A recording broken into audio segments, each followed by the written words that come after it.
नमस्कार, केवी न्यूज़ में आपका स्वागत है। आज के सीरीज में हम बात करेंगे आधार कार्ड के बारे में। क्या केंद्रीय विद्यालय में नामांकन के समय आधार कार्ड जमा करना ज़रूरी है? क्या बच्चे का आधार कार्ड में जो एड्रेस है और जो आवासीय है वो डिफरेंट है? केंद्रीय विद्यालय में आधार क्यों मांगा जाता है? इसी सब टॉपिक्स पर हम बात करेंगे आपसे। और अगर आप चैनल में पहली बार आए हैं तो इसे अवश्य सब्सक्राइब कर लें और केवी न्यूज़ का एक फेसबुक पेज है, आप उसे फॉलो करें। चलिए वीडियो की शुरुआत करते हैं।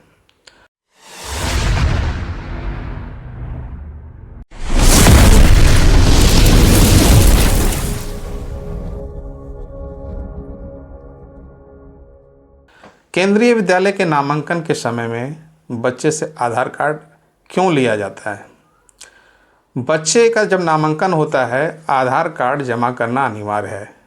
ये इसलिए किया गया है क्योंकि बहुत सारे अभिभावक अपने बच्चे का नामांकन अलग अलग विद्यालयों में कराए रहते हैं और इस आधार से ये पुष्टि हो जाती है कि बच्चा किसी एक विद्यालय में पढ़ रहा है या फिर बहुत सारे विद्यालय में पढ़ रहा है। ऐसा अभिभावक इसलिए करते हैं क्योंकि जैसे कोई राज्य सरकार के स्कूल में पढ़ रहा है तो वहाँ से उनको लाभ लेने के लिए इस तरह से करते हैं। अब आधार कार्ड लेने से ये पता चल जाएगा कि बच्चा कहीं पढ़ रहा है नहीं पढ़ रहा है, इसकी जानकारी मिल जाती है।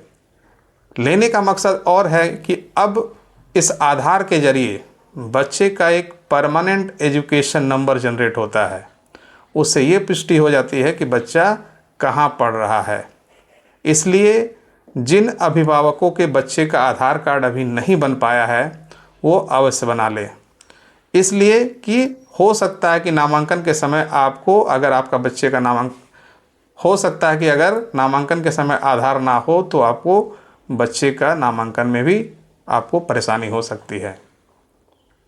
कम से कम आप इतना कर सकते हैं कि बच्चे का इनरोलमेंट अवश्य करा लें अगर बच्चे का आधार कार्ड नहीं बना हो, क्योंकि आप इनरोलमेंट के कागजात भी उस समय प्रस्तुत करते हैं तो आपको विद्यालय समय देगा कि हाँ ठीक है, आप इतने दिनों बाद आधार जमा कर देंगे।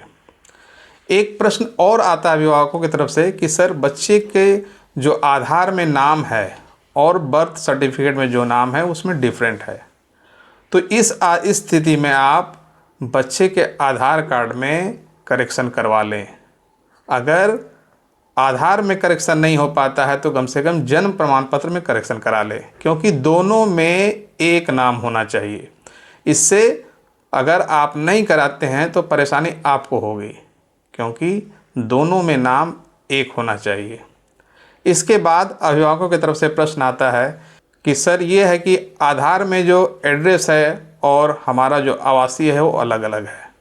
तो यहाँ पे आधार में एड्रेस कोई भी हो सकता है, इससे नामांकन के समय कोई परेशानी नहीं होगी।